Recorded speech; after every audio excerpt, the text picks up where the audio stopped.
കഴിഞ്ഞ പൊതുതെരഞ്ഞെടുപ്പിൽ ഇത് രാജ്യവ്യാപകമായി ഇത് ചെയ്തു. കർണാടകയിലെയും മഹാരാഷ്ട്രയിലെയും യുപിയിലെയും അടക്കമുള്ള നിരവധി സംസ്ഥാനങ്ങളിലെ തെരഞ്ഞെടുപ്പുകളിൽ ബിജെപി ഇത് ഉപയോഗിച്ചു. തെരഞ്ഞെടുപ്പ് വോട്ടർ പട്ടികയിലെ കൃത്രിമം നടത്തി. അതിന്റെ ഭാഗമായി കേരളത്തിൽ അവർ നേരത്തെ തൊട്ട് വർക്ക് തുടങ്ങി, അവർക്ക് സാധ്യത ഉണ്ട് എന്ന് അവർ പ്രതീക്ഷിച്ച തൃശൂർ പാർലമെന്റ് നിയോജകമണ്ഡലത്തിൽ ഇക്കാര്യം ചെയ്തു. ഇതിപ്പോൾ രാഹുൽ ഗാന്ധി ദേശീയതലത്തിലുള്ള ഈ വിഷയം പുറത്തു കൊണ്ടുവന്നതിന് ശേഷം വന്ന വാർത്തയല്ല. അന്നത്തെ തൃശൂർ DCC പ്രസിഡന്റ് ഈ സംബന്ധിച്ച് പരാതി കൊടുത്തിരുന്നു. LDFന്റെ സ്ഥാനാർത്ഥിയായി മത്സരിച്ചിരുന്ന സുനിൽകുമാർ ഇതിനെ സംബന്ധിച്ച് പരാതി നൽകിയിരുന്നു. അപ്പോൾ ധാരാളം പരാതികൾ അന്ന് തന്നെയുണ്ട്. അന്ന് കളക്ടർക്ക് പരാതി കൊടുത്തപ്പോൾ കളക്ടർ പറഞ്ഞത് വോട്ടർ പട്ടികയിൽ പേര് വന്നു കഴിഞ്ഞാൽ പിന്നെ അവർക്ക് വോട്ട് ചെയ്യാൻ അനുവദിക്കുക എന്നല്ലാതെ വേറെ മാർഗമില്ല എന്നുള്ള നിലപാടാണ് അന്ന് ജില്ലാ ഭരണകൂടവും അന്ന് എടുത്തത്. അപ്പോൾ ഇതിപ്പോൾ പുതിയതായി കെട്ടിപ്പൊക്കിക്കൊണ്ടുവന്ന സംഭവമല്ല. ഈ വിഷയം രാഹുൽ ഗാന്ധി കൊണ്ടുവന്നപ്പോൾ രാജ്യം മുഴുവൻ ഇത് ചർച്ചയായപ്പോൾ തൃശ്ശൂരിലെ വിഷയം കൊണ്ടുവന്നു. തീർച്ചയായിട്ടും അവിടെ വിജയിച്ച MP എന്നുള്ള നിലയിൽ അദ്ദേഹത്തിനും അദ്ദേഹത്തിന്റെ പാർട്ടിക്കും അതിൻ്റെ അകത്ത് ഉത്തരം പറയാനുള്ള പൂർണ്ണമായ ബാധ്യതയുണ്ട്. അവരത് പറഞ്ഞേ മതിയാവും, അവരത് പറയണം. വ്യാപകമായ ക്രമക്കേടുകൾ നടന്നിട്ടുണ്ട്. ഇന്നലെ ഒരു സ്ത്രീ തന്നെ മാധ്യമപ്രവർത്തകരോട് പറഞ്ഞു അവരുടെ വീടിന്റെ അഡ്രസ്സിൽ വേറെ വോട്ട് ചേർത്തേക്കാണ്. അവരറിഞ്ഞിട്ട് പോലുമില്ല, അഡ്രസ്സിൽ ചേർത്തിരിക്കുകയെന്ന് കോൺഗ്രസിന്റെ ഏജന്റുമാര് മറ്റേ ബൂത്തുകളിലെ പ്രവർത്തകർ ചെന്നപ്പോഴാണ് ഈ 9 വോട്ട് ആ വീട്ടിലില്ല എന്ന് മനസ്സിലാക്കിയത്. അപ്പോഴാണ് പരാതി കൊടുത്തത്. അപ്പോഴാണ് കളക്ടർ പറഞ്ഞു വോട്ടർ പട്ടികയിൽ പേര് വന്നു, എന്ത് ചെയ്യാന്ന് ചോദിച്ചു. അപ്പൊ ഇതൊക്കെ യാഥാർത്ഥ്യമാണ്, അവിടെ നടന്നിട്ടുണ്ട്. വ്യാപകമായി ഓർഗനൈസ്ഡ് ആയിട്ടുള്ളൊരു ക്രൈമാണ് അത് നടന്നിരിക്കുന്നത്. സംഘടിതമായി വ്യാപകമായി അത് ചെയ്തിട്ടുണ്ട്. അപ്പൊ അതിൻ്റെ അകത്തൊരു പൂർണ്ണമായ പരിശോധന നടപ്പാകണം. അതിന് തെരഞ്ഞെടുപ്പ് കമ്മീഷൻ തയ്യാറാവണം. അതിന് സംസ്ഥാന ഗവൺമെന്റ് അതുമായിട്ട് പൂർണ്ണമായി അത് സഹകരിക്കണം. നമ്മുടെ BLOമാരൊക്കെ ഉണ്ടല്ലോ, ബൂത്ത് ലെവൽ ഓഫീസർമാർ, സംസ്ഥാന തെരഞ്ഞെടുപ്പ് കമ്മീഷണർ വയ്ക്കുന്ന ആളുകളല്ലേ. അപ്പൊ എല്ലാ സഹായവും ഉദ്യോഗസ്ഥന്മാർ തന്നെയാണ് പലതരത്തിൽ. അപ്പൊ ജില്ലാ കളക്ടർക്ക് ഉത്തരവാദിത്വമുണ്ട്.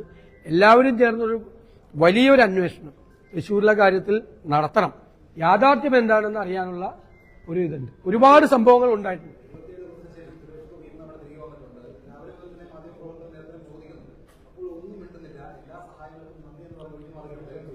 അല്ല, അതങ്ങനെ പാടില്ല. ഇപ്പോ നമുക്ക് ആരോപണങ്ങളെല്ലാം രാഷ്ട്രീയ നേതൃത്വത്തിൽ നിൽക്കുന്നവർക്ക് ഉത്തരവാദിത്തപ്പെട്ട സ്ഥാനങ്ങൾക്കെതിരെ ഉണ്ടാവും.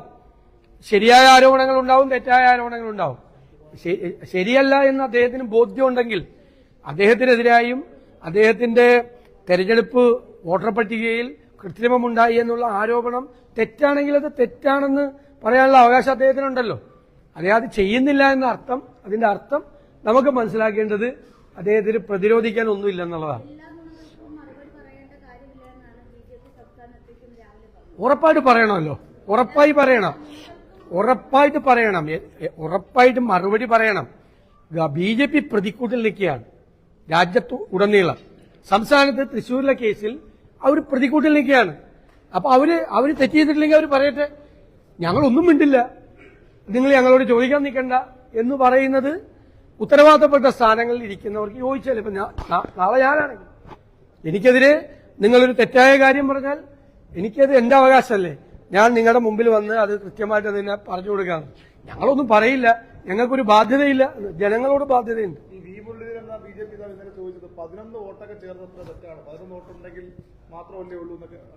11 വോട്ടിന്റെ അല്ലല്ലോ ആരോപണം, 11 വോട്ടിന്റെ ആണ് ആരോപണം.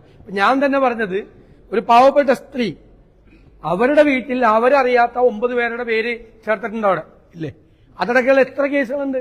ഫ്ളാറ്റുകളിൽ വ്യാപകമായി ഫ്ളാറ്റുകളിൽ വോട്ട് ചേർത്തിട്ടുണ്ട്. ഒരു കേസല്ല, ഒരു കേസാണെങ്കിൽ നമ്മൾ ഇത്രയും വലിയ അതൊരു പരാതി കൊടുക്കാം, അല്ലാതെ ഇത്രയും വലിയ വിഷയമാക്കേണ്ട കാര്യമില്ല. ഒന്നല്ല, ഞങ്ങളുടെ കണക്ക് തന്നെ 50,000-നും 60,000-നും ഇടയിൽ വോട്ടുകളുണ്ടെന്നുള്ള ആദ്യത്തെ ഒരു പരിശോധനയിൽ അന്ന് തന്നെ ഞങ്ങൾ പറഞ്ഞത്, തെരഞ്ഞെടുപ്പ് കഴിഞ്ഞ ഉടൻ തന്നെ ഞങ്ങൾ പറഞ്ഞത് വലിയ കണക്കാണ് പറഞ്ഞത്. കൂടുതൽ പരിശോധിച്ചാൽ കൂടുതൽ വരും.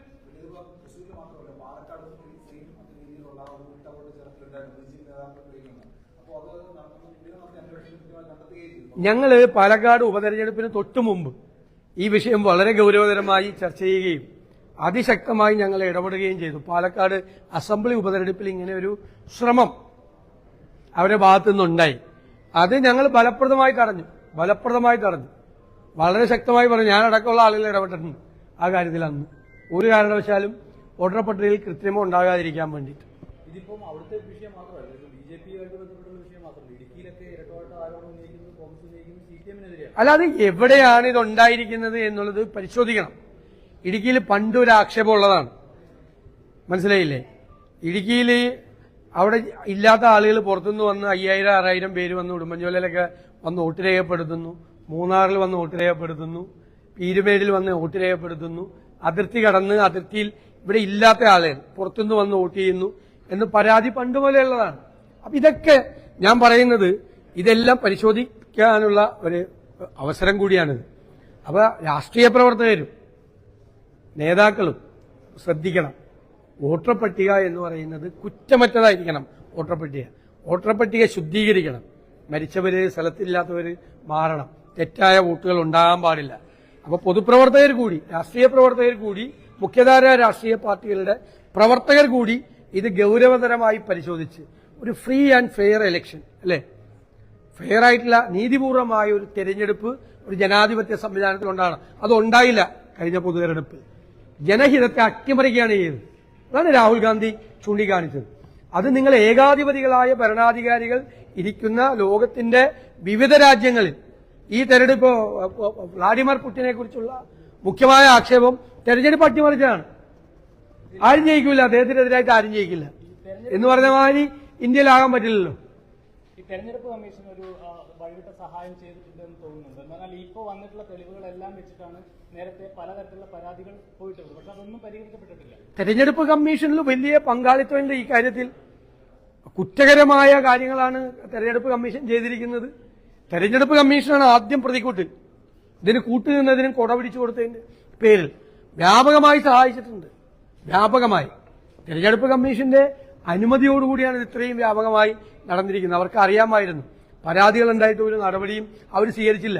ഇപ്പോൾ തന്നെ രാഹുൽ ഗാന്ധി പറഞ്ഞതിന്റെ മറുപടി എന്താ മറുപടി അവർ പറഞ്ഞത്? എന്തെല്ലാം വാക്കുകളാണ് രാഷ്ട്രീയ പാർട്ടികൾ ഉപയോഗിക്കുന്ന വാക്കാണ് മറ്റേ തെരഞ്ഞെടുപ്പ് കമ്മീഷൻ മറുപടിയായിട്ട് പറഞ്ഞത്. ഭീഷണിപ്പെടുത്തുന്നു എന്നാണ് തെരഞ്ഞെടുപ്പ് കമ്മീഷന്. ഇത്രയും തെളിവുകളോടുകൂടി നമ്മുടെ രാജ്യത്തിന്റെ ചരിത്രത്തിൽ ഇതുപോലൊരു സംഭവം മുമ്പിൽ വന്നിട്ടുണ്ട്.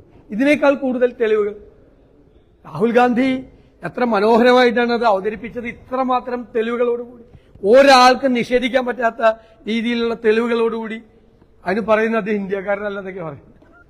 മറുപടിയില്ല. വിഭജന ഭീതി ദിനമായി ആചരിക്കാനുള്ള നിർദ്ദേശം വീണ്ടും ശക്തമായിട്ട് ഗവർണറുടെ ഭാഗത്തു നിന്നുള്ള ഗുരുതരമായ തെറ്റാണ്. ഇത് രാജ്യത്തെ ഭിന്നിപ്പിക്കാൻ വേണ്ടിയിട്ടുള്ള സംഘപരിവാർ അജണ്ട കേരളത്തിലെ ഗവർണർ നടപ്പാക്കരുത്. നടപ്പാക്കിയാൽ അതിനെ ശക്തിയായി ഞങ്ങൾ എതിർക്കും. പ്രതിപക്ഷം അതിശക്തിയായിട്ട് എതിർക്കും. ഇത് രാജ്യത്തെ ജനങ്ങളെ ഭിന്നിപ്പിക്കാൻ വേണ്ടിയിട്ടുള്ള വിഭജന ഭീതി പുതിയ സാധനമാണ് ഇറങ്ങിയിരിക്കുകയാണ്. ആളുകളെ ഭിന്നിപ്പിക്കാൻ ഒന്നും കിട്ടാതിരിക്കുകയാണ്.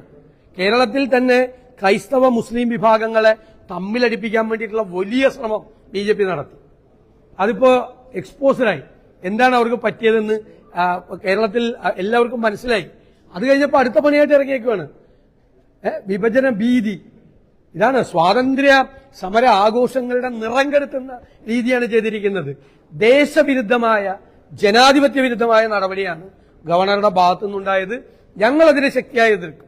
മുഖ്യമന്ത്രി അതിൽ പ്രതിഷേധമൊക്കെ പറഞ്ഞു. പക്ഷേ ഞങ്ങൾ അഭ്യർത്ഥിക്കുന്നത് ബഹുമാനപ്പെട്ട മുഖ്യമന്ത്രി കേരളത്തിന്റെ പ്രതിഷേധവും കേരളത്തിന്റെ ജനങ്ങളുടെ പ്രതിഷേധവും ഗവർണറെ നേരിട്ട് കണ്ട് അറിയിക്കണം എന്ന് ഞങ്ങൾ ആവശ്യപ്പെടുകയാണ്. മറ്റൊരു ആരോപണം ഉന്നയിക്കുന്നത് രമേശ് ചെന്നിത്തലയുടെ കുടുംബത്തിലടക്കം 2 ബൂത്തുകളിൽ വോട്ടുള്ള ആളുകളുണ്ട് എന്നുള്ളതിന്റെ രേഖകളൊക്കെ അവർ പുറത്തുവിടും. അല്ലല്ല, 2 വോട്ടുകൾ ഉണ്ടെങ്കിൽ അത് നീക്കം ചെയ്യേണ്ടതാണ് സാധാരണയായിട്ട്. അതൊക്കെ ഇതൊന്നും ഡിഫൻസ് അല്ലല്ലോ ഇതൊന്നും. ഇത് വ്യാപകമായി ഇത് ചെയ്തിരിക്കുകയല്ലേ. ഇത് ഡെലിബറേറ്റ് ആയിട്ട് ചെയ്തിരിക്കുകയല്ലേ. ഒരാൾ പുതിയ സ്ഥലത്ത് വോട്ട് കിടക്കുമ്പോൾ വേറെ ഏതെങ്കിലും സ്ഥലത്ത് ആ വോട്ട് കിടക്കാൻ പാടില്ല നിയമപരമായിട്ട്. മനസ്സിലായില്ലേ? അതൊന്നും ആരിപ്പോ രമേശ് ചെന്നിത്തല ജയിക്കാൻ വേണ്ടിയിട്ട് അവിടെ കൊണ്ട് വോട്ട് ചേർത്തൊന്നും അല്ലല്ലോ. അദ്ദേഹത്തിന്റെ കുടുംബാംഗങ്ങൾ എല്ലാവരും പോയി അവിടെ വോട്ട് ചേർത്തിട്ടൊന്നുമില്ലല്ലോ. അദ്ദേഹത്തിന്റെ ബന്ധുക്കളും എല്ലാവരും കൂടി അവിടെ പോയി വോട്ട് ചേർത്തിട്ടുണ്ടോ? ഒന്നുമില്ലല്ലോ. അവർ ആരും ചെയ്തിട്ടില്ലല്ലോ അങ്ങനെ. കോൺഗ്രസ് ഭരിക്കുന്ന വെള്ളറട ഗ്രാമപഞ്ചായത്തിൽ തൊഴിലുറപ്പ് പദ്ധതിയിൽ ഒരു 2.5 കോടിയേറെ രൂപയുടെ ക്രമക്കേടാണ് ഇപ്പോൾ ഓംബുഡ്സ്മാൻ കണ്ടെത്തിയിട്ടുള്ളത്. അത് ഈ കോൺഗ്രസിന്റെ നേതൃത്വത്തിൽ ഇങ്ങനെ വ്യാപകമായി ക്രമക്കേടുകളും തട്ടിപ്പുകളും വരുന്നു എന്നുള്ളതാണ് ആക്ഷേപം. അല്ല, അത് ഉദ്യോഗസ്ഥ തലത്തിൽ സംവിധാനം നടക്കുന്ന ഒന്നാണ് തൊഴിലുറപ്പ് പദ്ധതി. ഭരണസമിതി അംഗങ്ങൾക്ക് തൊഴിലുറപ്പ് പദ്ധതിയിൽ എന്ത് പങ്കാണുള്ളത്? അതിന്റെ സാമ്പത്തിക ഇടപാടിൽ ഒരു പങ്കുമില്ല. അത് നിങ്ങൾക്ക് പഞ്ചായത്തിന്റെ സംവിധാനത്തെക്കുറിച്ച് അറിയാത്തതുകൊണ്ടാണ്. ഞങ്ങൾക്കറിയാം. തൊഴിലുറപ്പ് സംവിധാനം എന്ന് പറഞ്ഞാൽ ഡിഫറന്റ് ആയിട്ടുള്ള സെറ്റപ്പാണ്. അത് സംസ്ഥാന ഗവൺമെന്റിന്റെ കീഴിലുള്ള ഒരു സംവിധാനമാണ്. പഞ്ചായത്തിലെ ഉദ്യോഗസ്ഥന്മാർ നടത്തുന്ന സംവിധാനമാണ്. ഭരണസമിതി അംഗങ്ങൾക്ക് അതിൽ യാതൊരു റോളുമില്ല, ഒരു തരത്തിലുള്ള റോളുമില്ല ഭരണസമിതി അംഗങ്ങൾക്ക്. അത് പഞ്ചായത്തിലെ കാര്യം പഠിക്കേണ്ട. അതറിയാം, നിങ്ങൾക്ക് അറിയാം, നിങ്ങൾ അന്വേഷിക്കരുത്. ഈ താൽക്കാലിക ബി സി നിയമനത്തിൽ ഇപ്പൊ സുപ്രീം കോടതി നിർണായക വിധി വന്നിട്ടുണ്ട്. എന്തിനാണ് ഭരണസ്തംഭനം ഗവർണർ ഉണ്ടാക്കുന്നതാണ് കോടതി ചോദിക്കുന്നത്? അല്ല, തീർച്ചയായിട്ടും അല്ലേ. ഇതിപ്പോ കാണിക്കുന്നത് എന്താണ്? അനാവശ്യമായ ഇടപെടലുകൾ നടത്തിയല്ലേ, അടിച്ചേൽപ്പിക്കാൻ ശ്രമിക്കല്ലേ, അടിച്ചേൽപ്പിക്കാൻ വേണ്ടി ശ്രമിക്കല്ലേ. അതിന്റെ അകത്തൊരു തീരുമാനം ഉണ്ടാകണം. ഞങ്ങൾ ആദ്യം മുതലേ ആവശ്യപ്പെട്ടല്ലേ തീരുമാനം ഉണ്ടാകണം. ഇവർക്ക് പറ്റിയത് ഇവരാദ്യം ഗവർണറുമായിട്ട് സന്ധി ചെയ്തു, എന്നിട്ട് അങ്ങോട്ടും ഇങ്ങോട്ടും അഡ്ജസ്റ്റ്മെന്റ് നടത്തി, എന്നിട്ട് നിയമവിരുദ്ധമായി കുറെ കാര്യങ്ങൾ ചെയ്തു, എന്നിട്ട് പിന്നെ വഴക്കിടും, പിന്നെ സെറ്റിൽ ചെയ്യും. ഇപ്പൊ സമരം ഒരു സുപ്രഭാതത്തിൽ നിന്നില്ലേ, സെറ്റിൽമെന്റായി. ശാശ്വതമായൊരു പരിഹാരം ഉണ്ടാകണം. ഭരണഘടനാപരമായ സംസ്ഥാനത്തിനുള്ള അധികാരങ്ങളുണ്ട്. അതിൽ ഗവർണർ കൈയെടുത്താൻ പാടില്ല. ഗവർണർ അവിടുത്തെ ചാൻസലറാണ്. ഇതൊരു ഓർണമെന്റൽ പോസ്റ്റാണ്, അല്ലേ? ഇപ്പൊ മന്ത്രിസഭ ഇപ്പോ ഭൂരിപക്ഷം ഇല്ലാത്ത മന്ത്രിസഭയ്ക്ക് ഗവർണർക്ക് സത്യപ്രതിജ്ഞ ചെയ്യിക്കാൻ പറ്റുമോ?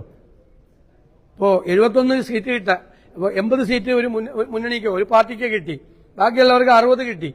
ഗവർണർക്ക് ഭരണഘടന പറയുന്നതിന്റെ അപ്പുറത്ത് കയറിയിട്ട് 60 സീറ്റ് കിട്ടിയ ആളുടെ നേതാവിനെ മുഖ്യമന്ത്രിയായി സത്യപ്രതിജ്ഞ ചെയ്യിപ്പിക്കാൻ പറ്റുമോ? അതിന് സമാനമായ കാര്യങ്ങളാണ് ഗവർണർ ഈ സർവകലാശാലകൾ ചെയ്യുന്നത്. അത് ചങ്കുറപ്പോടുകൂടി മുഖത്ത് നോക്കി നിങ്ങൾ ചെയ്യുന്നത് തെറ്റാണ് എന്ന് പലപ്പോഴും ഗവൺമെന്റ് പറഞ്ഞില്ല. അതിന്റെ കുഴപ്പമാണ്.